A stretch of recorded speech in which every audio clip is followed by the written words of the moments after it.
Bismillahirrahmanirrahim.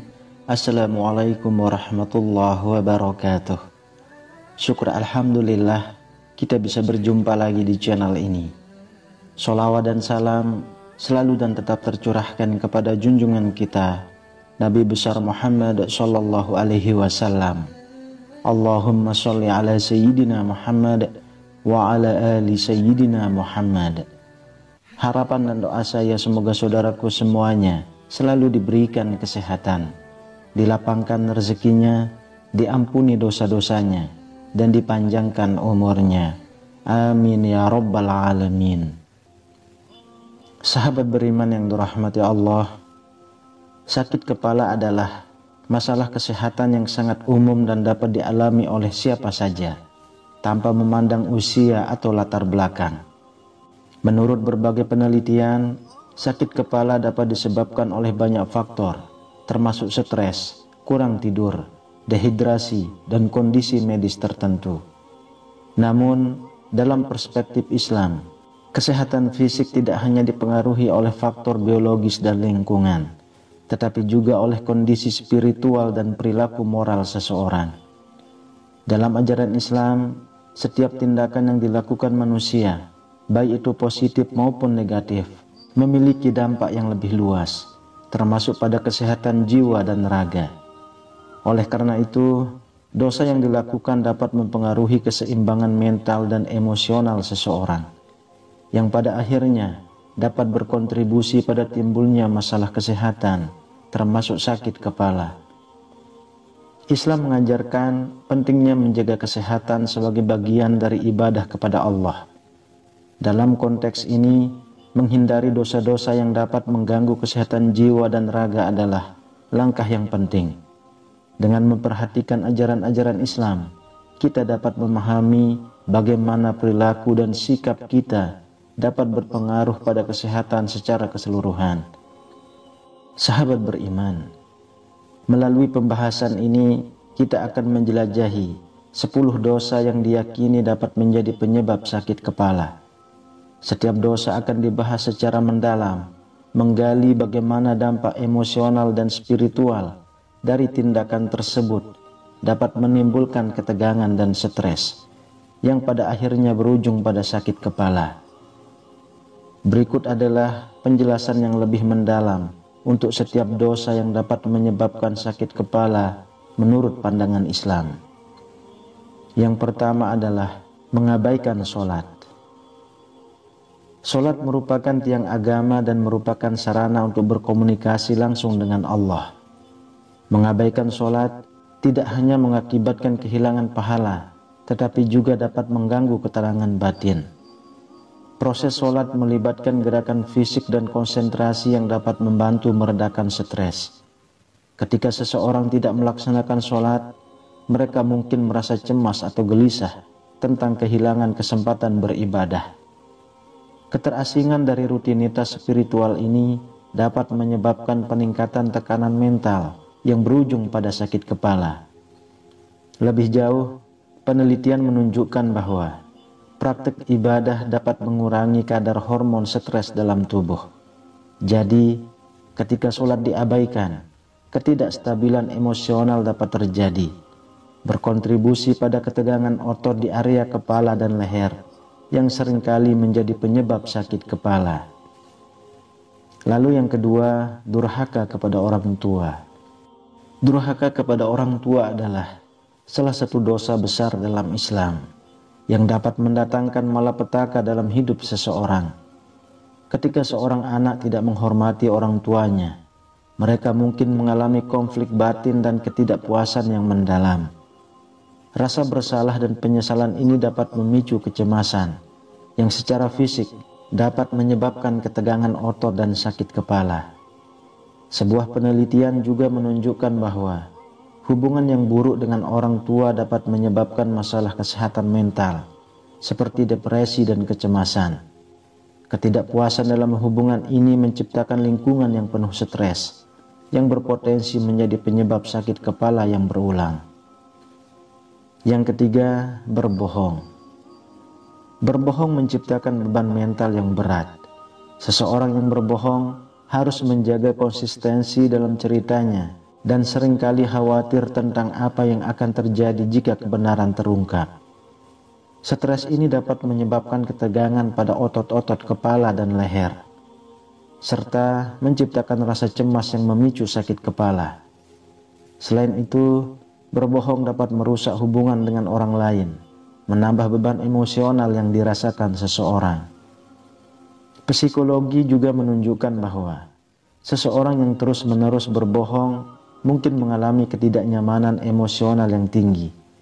Hal ini bisa menyebabkan perasaan tidak puas dan tertekan, yang dapat memicu sakit kepala secara berkala. Yang keempat, menyebar ghibah.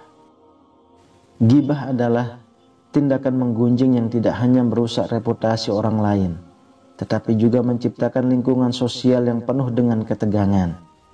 Ketika seseorang terlibat dalam ghibah, mereka mungkin merasa bersalah atau cemas tentang dampak dari tindakan tersebut. Perasaan negatif ini dapat mengganggu kesehatan mental dan fisik yang mengarah pada sakit kepala. Lingkungan sosial yang tidak sehat, di mana ghibah dan fitnah sering terjadi, dapat menciptakan rasa ketidakpastian dan ketidaknyamanan. Stres yang ditimbulkan oleh interaksi negatif ini dapat menyebabkan ketegangan di area kepala dan leher, berkontribusi pada sakit kepala. Lalu yang kelima, melanggar janji.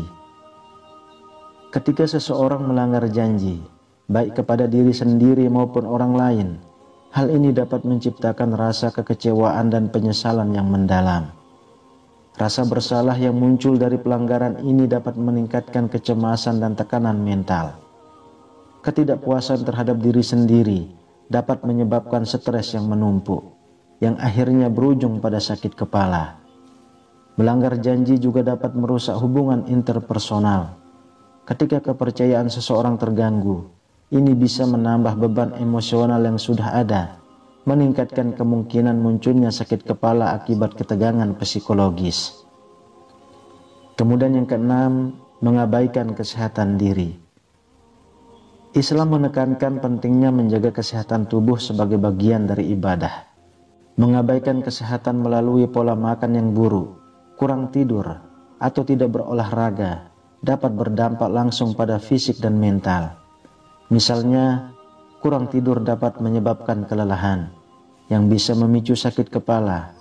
Pola makan yang tidak sehat dapat mengganggu keseimbangan kimia dalam tubuh, berpotensi memicu sakit kepala. Dari sudut pandang spiritual, mengabaikan kesehatan tubuh juga dapat mengurangi kemampuan seseorang untuk beribadah secara optimal. Ketika fisik tidak dalam kondisi baik, seseorang mungkin merasa malas atau tidak termotivasi untuk melakukan sholat dan ibadah lainnya, menciptakan siklus negatif yang berujung pada masalah kesehatan lebih lanjut. Yang ketujuh, memiliki pikiran negatif. Pikiran negatif berkontribusi besar terhadap kesehatan mental. Dalam Islam, diajarkan untuk selalu berhusnuzon, berbaik sangka, dan bersikap optimis. Ketika seseorang terjebak dalam siklus pikiran negatif, ini dapat mempengaruhi suasana hati dan tingkat stres. Pikiran-pikiran yang terus-menerus mengganggu dapat menyebabkan ketegangan otot yang berkontribusi pada sakit kepala.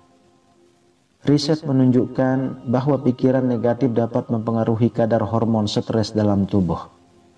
Ketika seseorang terus-menerus berpikir negatif, ini dapat menyebabkan peningkatan kadar kortisol, hormon stres, yang seringkali berhubungan dengan sakit kepala dan masalah kesehatan lainnya. Yang kedelapan, menyimpan dendam. Menyimpan dendam dapat menjadi beban emosional yang berat. Dalam Islam, memaafkan orang lain adalah cara untuk melepaskan perasaan negatif dan mendapatkan ketenangan batin. Ketika seseorang terjebak dalam dendam, mereka dapat merasakan tekanan emosional yang mendalam, yang dapat berkontribusi pada sakit kepala. Dendam menciptakan suasana ketegangan yang berkepanjangan. Energi negatif yang ditimbulkan dari menyimpan dendam bisa mengakibatkan stres kronis yang berpotensi merusak kesehatan fisik, termasuk munculnya sakit kepala. Melepaskan dendam dan belajar memaafkan tidak hanya bermanfaat untuk kesehatan mental, tetapi juga untuk kesehatan fisik. Lalu yang kesembilan, terlalu sibuk dengan urusan duniawi. Keseimbangan antara urusan dunia dan spiritual adalah kunci untuk kesehatan yang baik. Terlalu sibuk mengejar kesuksesan material dapat membuat seseorang melupakan tanggung jawab spiritual dan ibadah. Ketika hubungan dengan Allah terabaikan, seseorang dapat merasa hampa dan tertekan, yang berkontribusi pada sakit kepala. Tekanan dari dunia luar seperti pekerjaan dan tuntunan sosial dapat meningkatkan tingkat stres. Ketika stres ini tidak dikelola dengan baik, ia dapat menjadi sumber sakit kepala. Menemukan waktu untuk beribadah dan merenung sangat penting untuk menjaga keseimbangan mental dan emosional. Kemudian yang ke-10, mengabaikan hubungan sosial yang baik. Hubungan sosial yang baik sangat penting untuk kesehatan mental. Dalam Islam, menjaga silaturahmi dan hubungan baik dengan sesama sangat dianjurkan. Ketika seseorang mengabaikan hubungan sosial, mereka dapat mengalami rasa kesepian dan keterasingan. Rasa terasing ini dapat menciptakan tekanan emosional yang tinggi yang berkontribusi pada sakit kepala. Dukungan sosial dapat membantu meredakan stres dan meningkatkan kesehatan mental. Interaksi yang positif dengan orang lain membantu meringankan beban emosional. Sementara kurangnya interaksi dapat menyebabkan perasaan negatif yang berkepanjangan. Membangun dan memelihara hubungan yang sehat sangat penting untuk kesehatan fisik dan mental. Memahami hubungan antara dosa dan kesehatan, terutama sakit kepala, adalah langkah penting dalam menjalani kehidupan yang lebih baik dalam konteks Islam. Dalam ajaran Islam, kesehatan fisik dan mental bukanlah sekedar tanggung jawab pribadi, tetapi juga merupakan aspek penting dari ibadah dan pengabdian kepada Allah. Setiap tindakan dan perilaku kita, baik yang positif maupun negatif, memiliki dampak yang luas, tidak hanya pada diri sendiri, tetapi juga pada orang-orang di sekitar kita. Dengan menyadari dampak dari dosa-dosa yang dapat menyebabkan sakit kepala, kita diingatkan untuk introspeksi dan mengevaluasi diri. Ini memberikan kesempatan bagi kita untuk memperbaiki perilaku dan tindakan yang mungkin telah kita lakukan tanpa disadari. Dalam proses ini, kita juga dapat mendekatkan diri kepada Allah dengan memperbanyak ibadah dan meningkatkan kualitas hubungan kita dengan sesama. Sahabat beriman yang dirahmati Allah, kesehatan yang baik bukan hanya tentang menghindari penyakit fisik, tetapi juga tentang menjaga keseimbangan emosional dan spiritual.